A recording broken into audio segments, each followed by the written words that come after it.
Janganlah kamu menjadi seperti orang kafir ataupun munafik yang berkata kami dengar, sami'na wa hum la yasma'un. Tapi mereka sebenarnya tidak mendengar. Apa maksud mendengar tak mendengar ni? Dia mendengar secara fizikal tetapi hatinya itu menolak. Jadi Allah cakap, kalaulah ada kebaikan, Allah akan bagi mereka mendengar. Tetapi kerana penyakit di dalam jiwa, dan itu sebabnya yang kita kena selalu bertaubat, ya, dan kita kena selalu beristighfar kepada Allah Subhanahu Wa Taala, kerana hati ini kalau tidak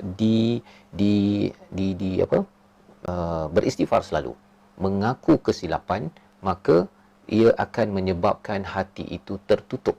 Ya, kalau di dalam surah Al-Kahfi itu Allah nyatakan akinnah, Allah beri akinnah, satu penutup, sehingga kan orang itu tidak mampu yafqahun, tidak mampu memahami.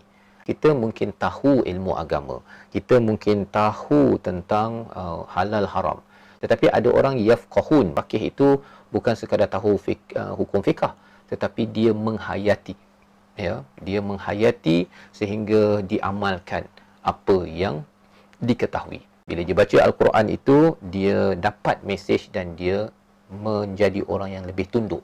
Jadi Allah menemplak kepada orang yang dia diberikan ayat-ayat Allah, ya, manzurah daripada apa yang dilihat ataupun yang dibaca daripada Quran, tetapi dia tidak buat dua perkara. Ini panduan penting kepada kita semua.